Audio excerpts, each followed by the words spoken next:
আসসালামু আলাইকুম। বিবিসি আন্তর্জাতিক বিশ্ব সংবাদে আপনাকে স্বাগত। শুরুতে সংবাদ শিরোনাম, পরে বিস্তারিত। বাংলাদেশের সর্বশেষ গুরুত্বপূর্ণ আপডেট সংবাদে আপনাকে স্বাগত। শুরুতেই সংবাদ শিরোনাম, পরে বিস্তারিত।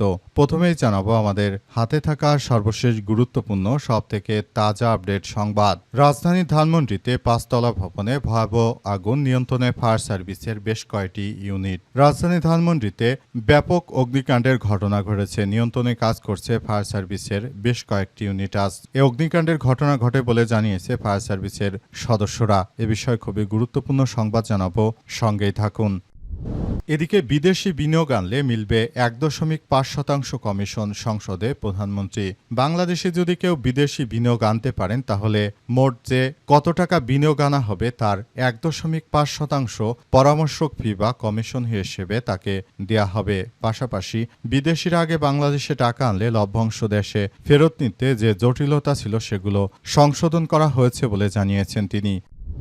জানাবো পে স্কেল নিয়ে জামাতের প্রস্তাবনায় কোন গ্রেডে কত টাকা বেতন। ২০২৬-২৭ অর্থ বছরে জাতীয় বাজেট পেশের আগে বাংলাদেশের রাজনৈতিক অঙ্গনে আলোচনার কেন্দ্রবিন্দু বেতন কাঠামো। প্রথম গ্রেডে ৫০%, দ্বিতীয় বছরে বাকি ৫০% মূলধনের সঙ্গে সমন্বয় করা হবে। পাশাপাশি প্রতিটি গ্রেডে বেতন বৃদ্ধি করা হচ্ছে। ২০তম গ্রেডে এখন সর্বনিম্ন বেতন থাকবে ৮,২৫০ টাকা এবং প্রথম গ্রেডে সর্বোচ্চ মূল বেতন থাকবে ৭৮,০০০ টাকা থেকে বাড়িয়ে ১,৬০,০০০ টাকা নির্ধারণের কথা ভাবা হচ্ছে। আর ৮,২৫০ টাকা থেকে বাড়িয়ে ২০,০০০ টাকা করার প্রস্তাব করা হচ্ছে।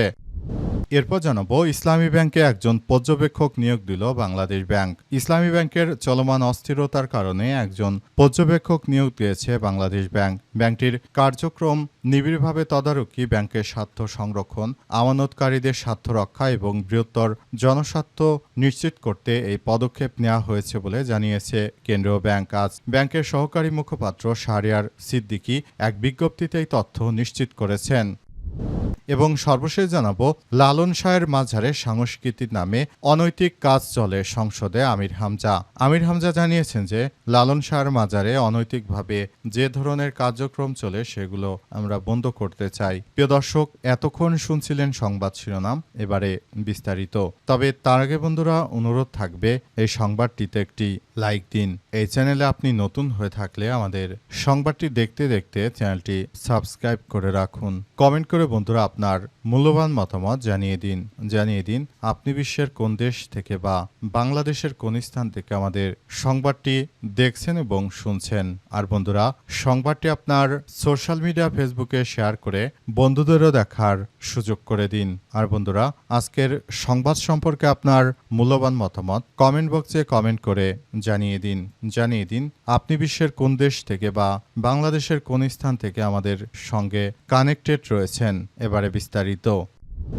ইসলামী ব্যাংক পর্যবেক্ষক নিয়োগ দিল বাংলাদেশ ব্যাংক। এবার ইসলামী ব্যাংকে চলমান অস্থিরতার কারণে একজন পর্যবেক্ষক নিয়োগ দিয়েছে বাংলাদেশ ব্যাংক। ব্যাংকটির কার্যক্রম নিবিড়ভাবে তদারকি, ব্যাংকের স্বার্থ সংরক্ষণ, আমানতকারীদের স্বার্থ রক্ষা, বৃহত্তর জনস্বার্থ নিশ্চিত করতে এই পদক্ষেপ নেওয়া হয়েছে বলে জানিয়েছে কেন্দ্রীয় ব্যাংক।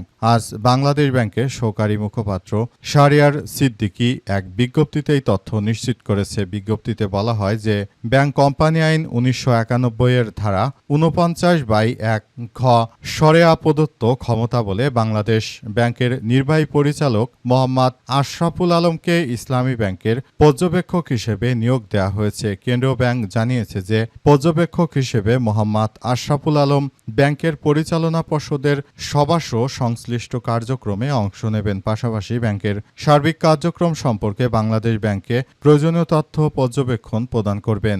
বাংলাদেশ ব্যাংক বলছে যে দেশের ব্যাংকিং খাতের স্থিতিশীলতা, সুশাসন, স্বচ্ছতা, জবাবদিহিতা নিশ্চিত করতে তারা প্রতিশ্রুতিবদ্ধ। ইসলামী ব্যাংক এর পর্যবেক্ষক নিয়োগের উদ্যোগ ব্যাংকটির কার্যক্রমে আস্থা, শৃঙ্খলা, সুশাসন আর শক্তিশালী করতে সহায়তা করবে বলে আশা প্রকাশ করা হচ্ছে। মূলত যতটুকু আসলে বোঝা গেল যে ইসলামী ব্যাংকে, কিন্তু জামাত শিবিরের অনেক অ্যাকাউন্টধারী ব্যক্তি রয়েছে, তাদেরকে মূলত পর্যবেক্ষণ করার জন্য সরকার ইসলামী ব্যাংকের দখল নিতে চায়। সেজন্য যারা স্বতন্ত্র প্রার্থী বা পরিচালক এমডির পদে ছিল তাদেরকে সরিয়ে দিয়ে বিএনপি নিজেদের মতো করে কয়েকজনকে নিয়োগ দিয়েছে ইসলামী ব্যাংকে। আর জামাত অভিযোগ করছে যে এদের মতো লোক ক্ষমতায় আসলে বা ইসলামী ব্যাংকের দায়িত্ব নেওয়ার পর মূলত ইসলামী ব্যাংক একভাবে দেউলাত্বর মধ্যে চলে যেতে পারে। সুতরাং আমরা বিষয়গুলো নিয়ে বলতে চাই যে ইসলামী ব্যাংকের বিষয়গুলো যদি এখন পর্যন্ত তারা যথাযথভাবে ঠিকঠাক করতে না পারে তাহলে ভবিষ্যতে দেশের অর্থনীতিতে একটি স্থবিরতা আসবে এবং গ্রাহকরা যদি তাদের টাকা ফেরত না পায় সেক্ষেত্রে গ্রাহকরা তীব্র আন্দোলন গড়ে তুলবে। কারণ ইসলামী ব্যাংকধারীর অ্যাকাউন্টের সংখ্যা বাংলাদেশে সব থেকে বৃহৎ। সুতরাং এই পর্যন্ত যদি সবাই একযোগে মাঠে নামে তাহলে হয়তো সরকারের পতনও হতে পারে। রাজধানী ধানমন্ডিতে ৫তলা ভবনে আগুন, নিয়ন্ত্রণে ফায়ার সার্ভিস। রাজধানীর ধানমন্ডির একটি ৫তলা ভবনে অগ্নিকাণ্ডের ঘটনা ঘটেছে। আগুন নিয়ন্ত্রণে কাজ করছে ফায়ার সার্ভিসের দুইটি ইউনিট। আজ সন্ধ্যার পরই অগ্নিকাণ্ডের ঘটনা সংবাদ পায় ফায়ার সার্ভিসের সদস্যরা। জানা গেছে বৈদ্যুতিক শক সার্কিটের কারণে এমন অগ্নিকাণ্ডের ঘটনা ঘটেছে বলে প্রাথমিকভাবে জানা গেছে। বর্তমানে আসলে এই পরিস্থিতির মধ্য দিয়ে মূলত বিষয়গুলো খুবই গুরুত্ব সহকারে দেখা হচ্ছে এবং নতুন করে এই ভয়াবহ কার্যক্রমগুলো আদতে কোন দিকে যাচ্ছে সেটি এখন পর্যন্ত বিষয়গুলো বোঝা যাচ্ছে না। সবকিছু সুন্দরভাবে গড়ে তোলার মধ্য দিয়ে আবার সবাইকে নিয়ে এগিয়ে যেতে হবে বলে এমন তথ্য সামনে এসেছে এবং বিষয়গুলো নিয়ে সবাই খুবই গুরুত্ব সহকারে কার্যক্রম চালিয়ে যাচ্ছে। বলা হচ্ছে যে এই ধরনের অনাকাঙ্ক্ষিত আগুন লাগার ঘটনা সারা দেশ জুড়ে এমনিতেই কয়েকদিন পর পর ঘটছে। এই ধরনের অগ্নিকাণ্ডের ঘটনা ঘটার মধ্য দিয়ে মূলত আবারও সারা দেশ জুড়ে নানাবিধ সমস্যার সৃষ্টি হচ্ছে। আগুন লাগার ঘটনা সবাইকে হতচকিত করেছে। এমন অগ্নিকাণ্ডের ঘটনা আর না ঘটুক সেই প্রত্যাশা আমাদের সবার। আমরা মনে করি যে আগুন লাগার ঘটনাগুলো ঘটছে সারা দেশ জুড়ে, সেটি সরকারের পৃষ্ঠপোষকতায় দ্রুততম সময়ের মধ্যে যদি সেখানে কোনো নাশকতা থাকে সেটি বন্ধ করতে হবে। আর এই নাশকতা যে বা যারা করার চেষ্টা করছে তাদেরকে ব্যাপকভাবে আসলে সমর্থন, এদের বিরুদ্ধে কার্যক্রম চালিয়ে যেতে হবে। যারা মনে করে যে এই ধরনের আগুন লাগার ঘটনা ঘটে যারা সারা দেশ জুড়ে নাশকতার সৃষ্টি করতে চায় তারা কখনো দেশের ভালো কোনো নাগরিক হতে পারে না।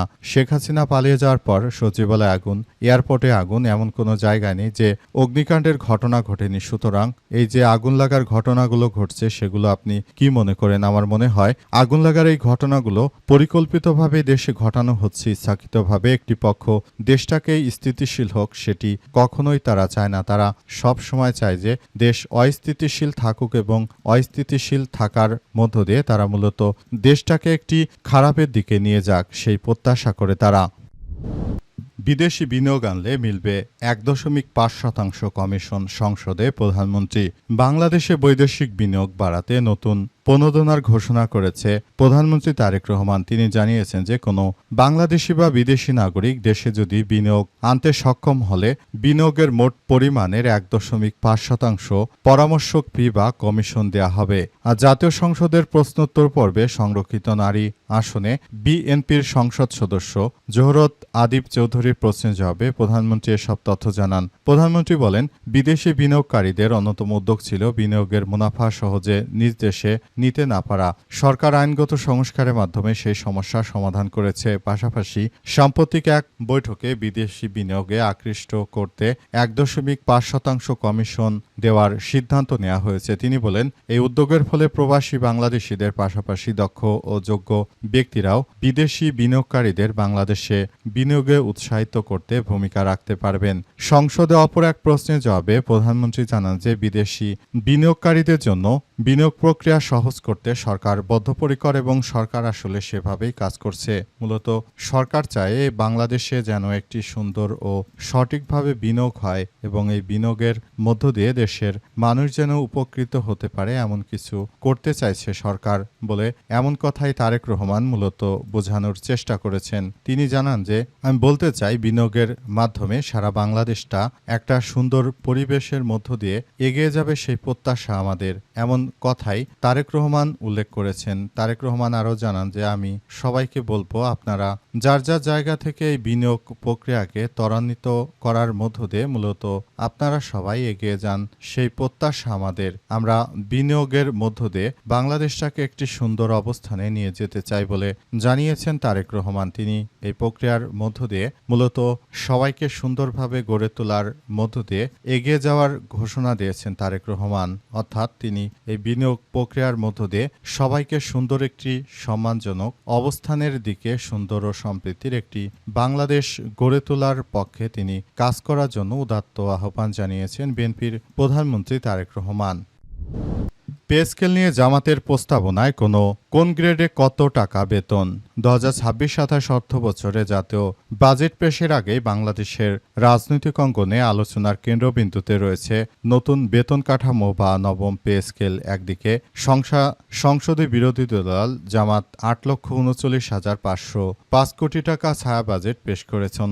সরকার ও সরকারি চাকরিজীবীদের নতুন পে স্কেল বাস্তবায়নে প্রাথমিক প্রস্তুতি সম্পন্ন করেছে। আজ রাজধানীর মগবাজারে আয়োজিত সংবাদ সম্মেলনে জামাতি ইসলাম তাদের প্রস্তাবিত ছায়া বাজেটের রূপরেখা তুলে ধরেছে। দলটির প্রস্তাবনা অনুযায়ী 10ম থেকে 20তম গ্রেডে কর্মচারীদের জন্য প্রথম বছরেই নতুন স্কেলে শতভাগ মূল বেতন কার্যকর করার সুপারিশ করা হয়েছে। তাদের ভাতার ক্ষেত্রে দ্বিতীয় বছরে শতভাগ বৃদ্ধির প্রস্তাব করা হয়েছে। প্রথম থেকে নবম গ্রেডের কর্মকর্তাদের মূল বেতন ধাপে ধাপে বৃদ্ধির প্রস্তাব করা হয়েছে। প্রথম বছরে 50%, দ্বিতীয় বছরে 50% মূল বেতন কার্যকর করার কথা বলা হয়েছে। তাদের পূর্ণাঙ্গ ভাতা কার্যকর প্রস্তাব রাখা হয়েছে তৃতীয় বছরে।